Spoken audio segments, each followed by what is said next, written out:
today we will start off with me reading to you some of the channeled guidance and messages for my lovely spiritual and secular self-help group, 5D Mystics and Not, as these energies are about and our full moon comes and approaches. We started with a short where I gave you the gist of the conversation, and also we have some posts on different platforms that IHP is on. Okay, as long as you don't own your mind, your divine masculine, right here, and your body, including your open heart, and it's an equanimous one, by the way, no ill will, okay, with our lovely Jesus. So divine feminine, the body, the heart, our lovely unconditional love that comes with flaws and imperfections, but integrity as well.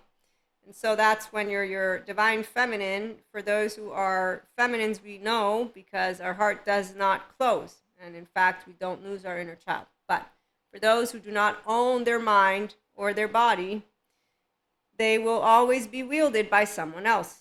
They will be wielded through other people's words and voices, their thoughts and beliefs, through what the life's bounty of that person has brought them. So that person's experiences, their beliefs, their stories, their truths, their thoughts, and their very same own emotions. That's where we have Peter Pan's, Lost Boys, Lost Girls, and Cusco's. The adaptive child pattern and the adaptive child behavior, which is really pattern behavior one and the same, is perfectionist and rigid without ownership of the self. So they don't own their solo self, their narrative self, their relational, or their core self. And they are therefore not that functional adult who instead has a restorative, embodied, self-aware, accountable, and regulating, integrated brain, life, and building relationships. Okay, so restorative, embodiment, self-aware people, we have integration of the brain, and we will have that equanimous open-heartedness because we consistently put into practice in our day-to-day mindfulness, mindsight, and mindset. So mindful thinking, mindful listening, mindful talking. And these are not special or hard to do. They're called being a decent human being who knows that my likes and dislikes and that my thoughts and emotions are not irrefutable facts, that they're a subjective experience that I then get to exchange with other people, and then I get to enjoy. That's for the functional adults, okay? So the ones who are adaptive children, they don't do any of this. The adaptive child, in fact, is an adolescent self at best, with the fight response in the driver's seat through the illusion of righteousness, and a modulated embodied self using safety behaviors in survival mode and emotional charges with structural dissociation taking place alongside thoughts and stories based on unhealed trauma, child wound of rejection, abandonment, injustice, betrayal, humiliation, and shame wounds. You don't just have one, they will know their own stuff. Furthermore, the adaptive child or maladaptive child pattern behaviors bring forth their shame, blame, fault, revenge, cycle stories, and trust breaks from their past childhood and life experiences, wanting all others to take their side, or else you are now part of the bad group. The distortions of the self of an adaptive child or maladaptive child pattern behavior involve continued patterns based on low self-esteem, indirect communication, passive-aggressive, they don't know, not knowing healthy boundaries, which are conversations, open communication of all, everything. And that involves criticism and getting into it, all of it, but calmly, with passion. Like the lovely Neapolitan culture, we can yell, but we're going to keep talking until we're all done and nobody takes it personally. And that's because we don't have chips on our shoulders, but also we like to live la dolce vita, which is we're each in each other's faces. We're okay with touching and body and all that. That's why our divine feminines are ours, and we share our inner child adult. The body, when you're comfortable in it, you don't have shame of it. You don't, close up and stuff like that. So they don't have healthy boundaries, and they close themselves off to only mingle and tingle with their in the good group. Okay, so the adaptive child will want that silverback. They will have a silverback. That's why they're manipulable. They're the lost boys, lost girls, lost days, and the Peter Pan is just as equally lost as they are. So they're just mesmerized all by the same stories. An adaptive child or maladaptive child pattern behavior is a person who will follow who their ideal parent and or parents look like and how they would have wanted to and or liked to have been saved, in their own childhood and taken care of. As a 0 1 year old, attached, panicky, 3 to 7, shame, submissive, the freezes of all ages, flight 11, 12, and fight 14, 15, 16. We all have the basic child charged parts. They're uncharged for the functional adults, those of us who know how to tell you our thoughts, feelings, and we know healthy boundaries and have conversations. And that's why 5D mystics and people are very much knowing that we're great, we're doing just fine. We have a lot of humorous times with the lovely people online, and it is what it is. We don't be impressed by masculines, feminines, any of those who don't have their wholeness, basically. And that's because their pattern will involve, again, these very rigid and perfectionist ways. And if you don't agree with them, then you'll know how they will be upset. So they also rigidly share with you what the world should look like based on those self-righteous human beings that they follow in their own self and in their own eyes. And just like an adolescent who thinks and feels they know everything of what is right and wrong and wants to spite the adults who don't know anything about life in their eyes, always the adolescent, because they didn't grow out of it. So they're not a higher self. That's why we see them with their trust breaks standing around. That's the fourth step to healing trauma. So anytime I'm seeing all these people with pitchforks, they all have a trust break or trauma, and they share the pain. They share the trauma, and they're trauma bonding, if you will. And then they're going to say, that group's against our... And so you see them playing out what they really could do instead in the seat of a therapist to claim their mind and their body and then become functional adults. And then join us here for actual spiritual and secular self-help, mindfulness, mindsight, and mindset practices, knowing there's no shortcuts to anything, FYI, that there's a whole way your brain actively heals. It's explained, unless you don't like the explanation, which I've met grown-ups that don't like it. They actively ask for shortcuts when they've been explained. Your brain has a process when it's integrating. 6 to 7 weeks for your first neural receptor or whatever it was called to wire in. Then you're going to have a little wonky time as the myelin lays out. Then you're going to have, now I'm reassessed and I'm back into myself, and the person wasn't happy with that.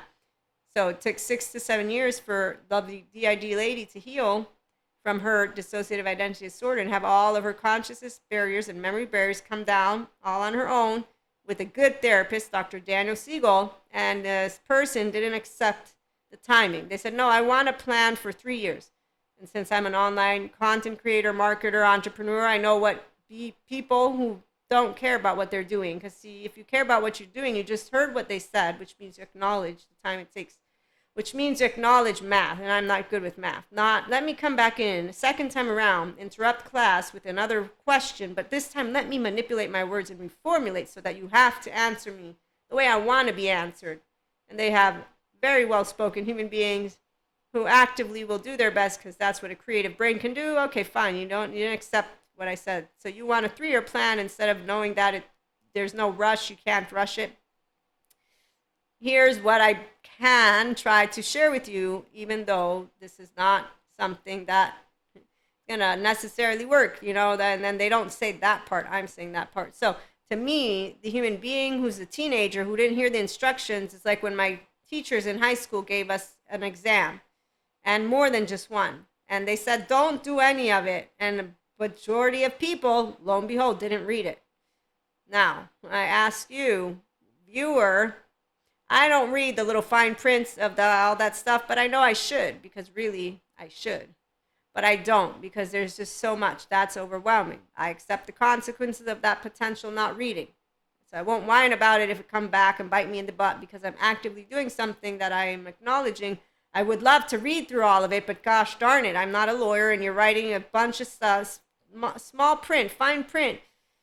So hopefully the organized entities, which they are working on all of that, they try to make it more accessible and stop with that bullshit stuff of all of this, Anyways, this example is to say it's very different, in my personal opinion, if we're educating each other, learning from each other, but we have subject matter experts who are explaining. So the teacher in the classroom is the one who's explaining and organizing. If you're a student, you learn. So if I gave you the answer and you didn't hear it, you actively are like an adolescent. In fact, you are in the adaptive child mode because your safety behavior, your brain stem's on, you're in a yellow-red. You just didn't hear what the answer was, and you're distorting it, and now you're coming in thinking you're being a smarter person somehow because you want what you want and you won't let it go. And so what is an adult going to do? Well, they're going to find the best way to give you the answer, because that's exactly what a modulated, embodied self, somatic empath human being who's a pacha, Cusco's don't even notice. And that's what I am very much in like, wow, this is so great. That's great that there are people who will politely engage with you when they gave you the answer the first time around and you're refusing to hear it, which means you're doing a disservice also, by the way, to whoever it is you think you might help, or however it is you think a shortcut is going to be made. You didn't hear the math. You actively didn't hear the process it takes for a brain to get integrated. You refuse to hear what it takes, which is, by the way, the person's willingness, desire, and effort to understand that hell in the body is actual hell, and to walk out is burning with a ladder. But that's the only way you're going to slowly process. It's not coping like bullshit people use words. You're not a little robot. You don't want to re-traumatize. It takes time to witness what comes up, to process a sliver of deep trauma charges. For some people, is there's so much. So a human being who refuses to hear the words of a smart human being, they don't care about what they do. They're just wearing a mantle. And there's your adaptive child. Show yourself. I'm dying to meet you. Nobody's a hero. Nobody's a villain. The smart people know we're not inherently good or evil. The people who don't know, well, they're there for the ones who don't know like them. So the narrow states of consciousness of an adaptive child or maladaptive child pattern behavior person who doesn't own their mind, which is their divine masculine, who doesn't own their body, which is their divine feminine, how I like to organize things here. They use, in fact, black and white thinking, split thinking, and therefore their non-integrated brain goes rigid or chaotic when things don't go the way they want, when people don't do what they want, they expect, they desire, however it is, and that's when they turn their back on God. For example, because to me, this is the moment of I'm going to choose to justify an emotion that is an upset emotion projected and taint something. Humans are fucked up. People are fucked up, whatever it is. And you then go on doing stuff with a motion of upset.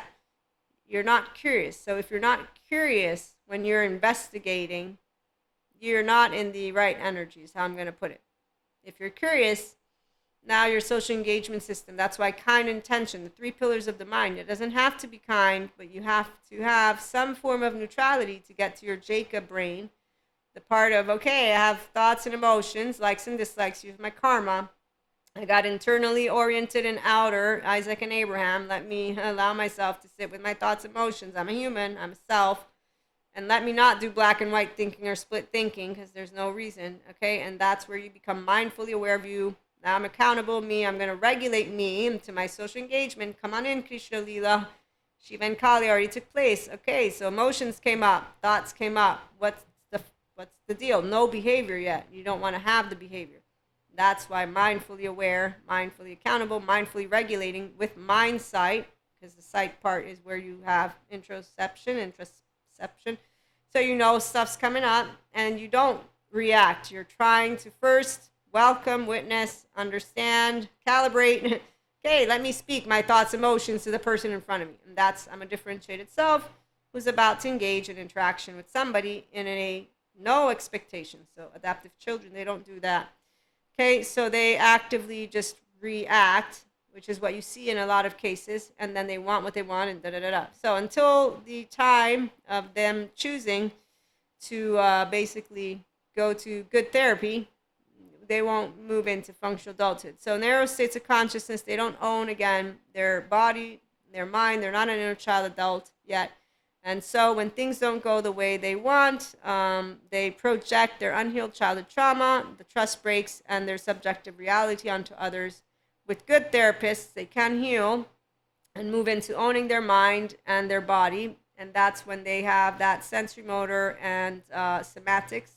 Child parts work, EMDR. So once you have claimed yourself, you have a lens, you have your inner child, you know where you're going, you know your attachment category, and you know how you want to move into healthy self-worth and be a regulated, functional adult, not a child, not an adaptive or maladaptive. You're going to actively work your way to become somebody who can be in that restorative embodiment, self-aware, accountable, regulating, mindful lifestyle, which is where true spirituality also comes into the mix.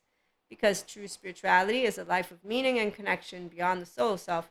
And this is what I learned from God and Jesus. You're all my brothers and sisters. I get to share the floor. I get to share the globe. It's not hard to understand the feminine who allows the infinite potential of all those different masculines to come forth.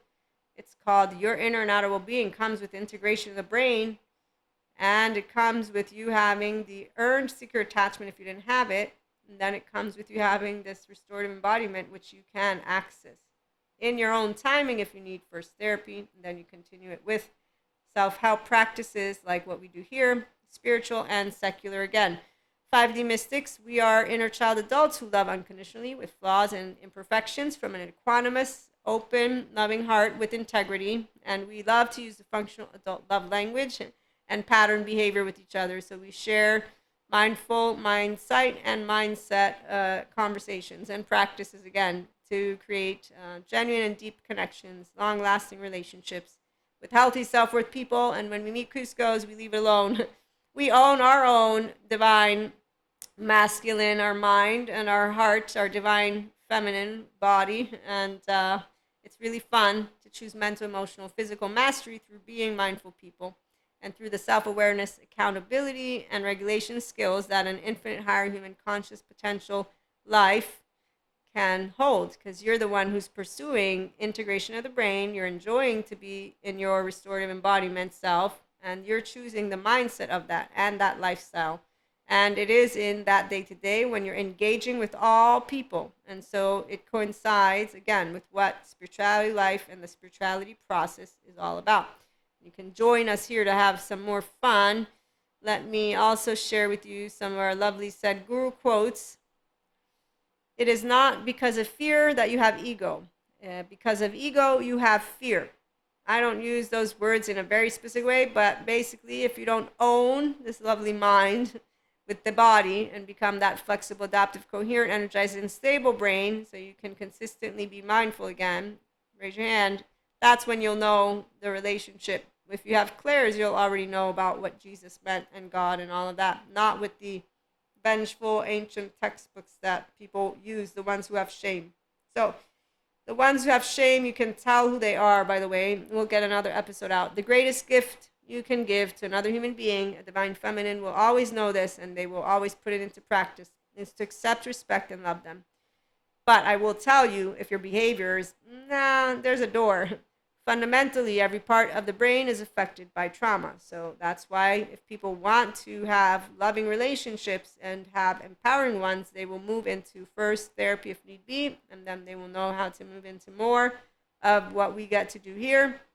Again, being on the spiritual path means you understanding that the source of your trouble and the source of your well-being are within you. So healing childhood trauma, healing all of that which can come up is step one. And it isn't something that is a bad or good thing. It is a thing that we are talking more and more about, thankfully, in this day and era, so we can heal that which had been taken away. That's something special and sacred that even our Sadhguru shares. I'm trying to find the quote that people are looking for. He just doesn't know the psych education. But essentially, your 1-year-old is looking to become yours. And on that note, life. Life is life. Life is not about fame. Life is not about wealth. Life is just about life. Life is all that we have. Rest is all an illusion. Life is life. We'll be back with more. In the meantime, if you're enjoying and interested in staying up to date, like, share, and subscribe to the YouTube channel. There's also the audio podcast of Spotify for podcasters. And we have typically at this moment in time, at least one audio episode, if not a couple, and they're channeled guidances. And then I've been populating it with our YouTube episodes. Subscribe to the YouTube channel, and as we get membership content, once I get to what I need, we'll have some content for members as well. Thank you so much for joining us. Have a wonderful day.